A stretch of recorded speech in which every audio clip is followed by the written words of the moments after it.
بشتى الصور أحب الوفي الأمين الأغر فأهل الوفاء كلون السحاب وحسن الربيع وماء المطر أحب الوفاء بشتى الصور أحب الوفي الأمين الأغر فأهل الوفاء كلون السحاب وحسن الربيع وماء المطر مقامهم فوق हाजिर हैं और मुहर्रम उल हराम का महीना स्टार्ट हो चुका था नाज़रीन।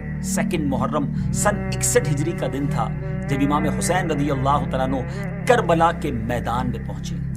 आजमाइशों और मुसीबतों का सफर शुरू हो चुका था कि अमर बिन साद अपना लश्कर लेकर इमाम रदी अल्लाह तआला अन्हु के मुकाबले में आ गए। सबसे पहले उसने दरियाए फुरात पर 500 सवार खड़े करके साकिए कौसर सल्लल्लाहु अलैहि वसल्लम के नवासे इमाम हुसैन पर पानी बंद कर दिया।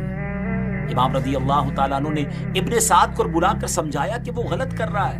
अब इसका असर क्या हुआ कि इब्ने साद ने एक सुलो आमेज खत इब्ने ज़ियाद को लिखा कि हुसैन रदी अल्लाह तआला अन्हु चाहते हैं कि या तो मुझे वापस जाने दिया जाए या यजीद के पास ले चलो या किसी इस्लामी सरहद पर चला जाऊं।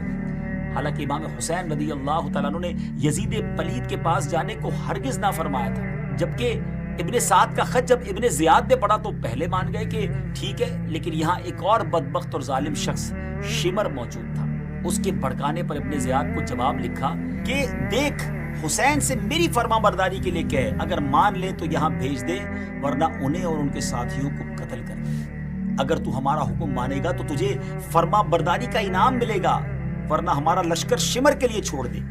ये दिन था नाजरीन 9 मुहर्रम उल हराम का। जरा सोचिए, इस काफिले को खत लिखकर बुलाया गया था, मोहब्बतों से मेहमान बनने के लिए बुलाया गया था। अब पानी भी बंद कर दिया। ये लड़ने तो नहीं आए थे। इमाम हुसैन तो बार बार कहते रहे कि मुझे वापस भेज दो, मुझे तो खत लिखकर बुलाया गया, मैं वैसे नहीं आया। मगर उन जालिमों ने ना वापस जाने देना था ना पानी पिलाते थे। और अब 9 मुहर्रम उल हराम का दिन आ गया। जब इमाम हुसैन रदी अल्लाह तआला अन्हु ने ये देखा कि अब ये बिल्कुल हमले की तैयारी में है, तो अब इमाम हुसैन ने, क्योंकि एक दिन जुमा था अगला दिन, उसका ख्याल और अपने लवाहिकीन को, पसमानदों को वसीयत भी करनी थी। इस पर्पस के लिए इमाम हुसैन रदी अल्लाह तआला अन्हु ने उनसे एक रात की मोहलत ले ली, एक रात की डेडलाइन ली। इमाम हुसैन रदी अल्लाह तआला अन्हु अपने अहले खाना और साथियों से फरमा रहे थे, सुबह हमें दुश्मनों से लड़ना है। मैंने अपनी खुशी से तुम सबको परमिशन दे दी है कि अभी रात बाकी है, जहां जगह पाओ चले जाओ और एक एक शख्स मेरे अहले बैत रदी अल्लाह तआला अन्हुम से एक एक को साथ ले जाओ। अल्लाह पाक तुम सबको जज़ाए खैर दे।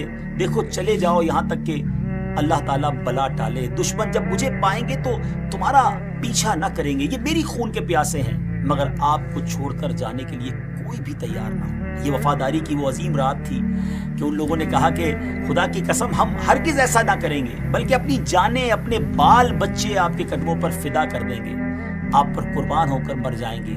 अल्लाह इस जिंदगी का बुरा करे जो आपके बाद।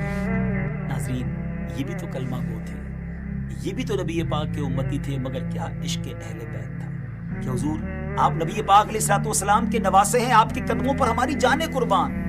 और एक वो कलमा गो थे जो बज़ाहिर कलमा पढ़ने वाले तो थे, मगर जो यजीद के पैरोकार थे। पैसा था उनके सामने, इक़्तिदार का नशा था, लालच का पर्दा था। वो ये नहीं सोच रहे थे कि हम जहन्नम का सौदा करने जा रहे हैं। 9 मुहर्रम की रात दुआओं में, इल्तिजाओं में, सजदों में गुजर गई। अब 10 मुहर्रम की सुबह इमाम को अपने 72 साथियों यानी 32 सवारों, 40 पियादों का लश्कर अब तरतीब दिया जा रहा है। इन 72 लोगों के पास सवारी भी सबके पास नहीं थी, ओनली 30 सवारियां थी और बाकी तकरीबन 40 लोग पैदल थे। और अब ये लश्कर जो है वो गोया तरतीब दिया जा रहा है और ऊँटनी पर सवार होकर इत्माम हुज्जत के लिए, यानी कल यजीदी ये ना कहें कि हमें तो मालूम ही नहीं था, हमने तो ये सब गलती में कर लिया है। आपने दुश्मन के लश्कर से फरमाया, लोगों मेरी बात गौर से सुनो और जल्दी ना करो, اگر تم انصاف کرو تو سعادت پاؤ گے، ورنہ اپنے ساتھیوں کو جمع کرو اور جو کرنا ہے کر گزرو، میں مہلت نہیں چاہتا۔ میرا اللہ جس نے قرآن اتارا اور جو نیکوں کو دوست رکھتا ہے وہ میرا کارساز ہے۔ ذرا میرا نسب تو بیان کرو اور سوچو تو میں کون ہوں؟ کیا میرا قتل تمہیں روا ہو سکتا ہے، یعنی تمہارے لیے جائز ہو سکتا ہے؟ کیا میں تمہارے نبی علیہ الصلوۃ والسلام کا نواسہ نہیں؟ کیا تم نے نہ سنا کہ رسول اللہ صلی اللہ تعالی علیہ وسلم نے مجھے اور میرے بھائی کو فرمایا کہ تم دونوں جوانان اہل جنت کے سردار ہو؟ کیا اتنی بات تمہیں میرے قتل سے روکنے کے لیے کافی نہیں؟ خدا کی قسم میرے سوا روئے زمین پر کسی نبی کا کوئی نواسہ باقی نہیں ہے۔ میں نے کون سا تمہارا کوئی آدمی مارا ہے یا مال لوٹا ہے، کسی کو زخمی کیا ہے؟ آخر مجھ سے کس بات کا بدلہ لینا چاہتے ہو؟ اگر کوئی آنسر نہ آیا تو فرمایا کہ میں اپنے اور تمہارے رب عز و جل کی پناہ مانگتا ہوں، اور یہ فرما کر آپ اونٹنی سے اتر آئے۔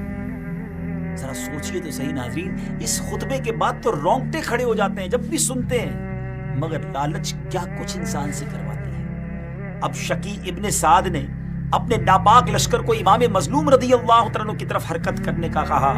حر نے کہا کہ تجھے اللہ کی مار، کیا تو ان سے لڑے گا؟ کہا لڑوں گا۔ کہا وہ 3 باتیں جو انہوں نے پیش کی تھی تجھے منظور نہیں؟ کہا میرا اختیار ہوتا تو مان لیتا۔ اب حر مجبور ہو گیا اور مجبور ہو کر لشکر کے ساتھ امام رضی اللہ عنہ کی طرف بڑھا، مگر یوں کہ بدن کانپ رہا تھا۔ بولے میں سوچتا ہوں کہ ایک طرف جنت کے خوش رنگ پھول کھلے ہوئے ہیں اور ایک جانب جہنم بھڑکتے ہوئے شعلے بلند ہو رہے ہیں۔ یہ کہہ کر گھوڑے کو اس نے ایڑی دی اور امام عالی مقام کی خدمت میں حاضر ہو گیا، اور حاضر ہو کر عرض کرتا ہے کہ حضور بس میں نے فیصلہ کر لیا ہے، میں آپ کا غلام بن کر اور میں آپ کی بارگاہ میں اپنی جان کو قربان کرنا چاہتا ہوں، میں آپ کے خلاف نہیں لڑ سکتا۔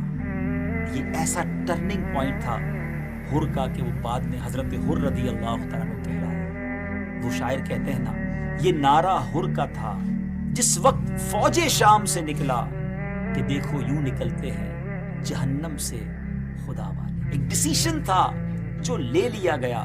آج رہتی دنیا ان کو عزت سے یاد کرتی ہے۔ کہاں گئے وہ یزیدی ابن سعد اور وہ سارے بدبخت جنہوں نے یہ کام کیا تھا؟ آج ان کا کوئی نام لینے والا نہیں ہے۔ بہرحال یزیدی لشکر سے زیاد کا غلام یسار اور ابن زیاد کا غلام سالم میدان میں آئے اور اپنے مقابلے کے لیے بلانے لگے۔ حضرت عبداللہ ابن عمیر کلبی رضی اللہ تعالیٰ عنہ سامنے آئے اور ان دونوں کو مٹی میں ملا دیا۔ یہ سلسلہ چلنے لگا، ان میں سے جو سامنے آتا اس کا کام تمام ہو جاتا۔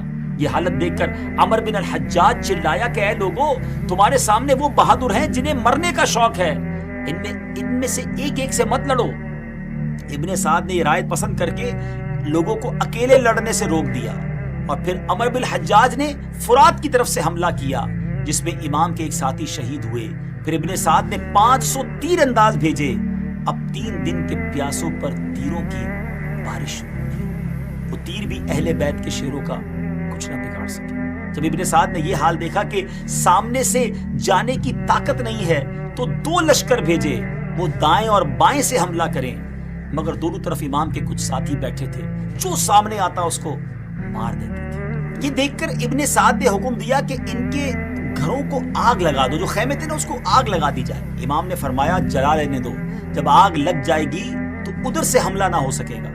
جنگ چل رہی تھی اور حضرت حبیب بن مطہر اور حضرت حر رضی اللہ تعالیٰ عنہ بھی شہید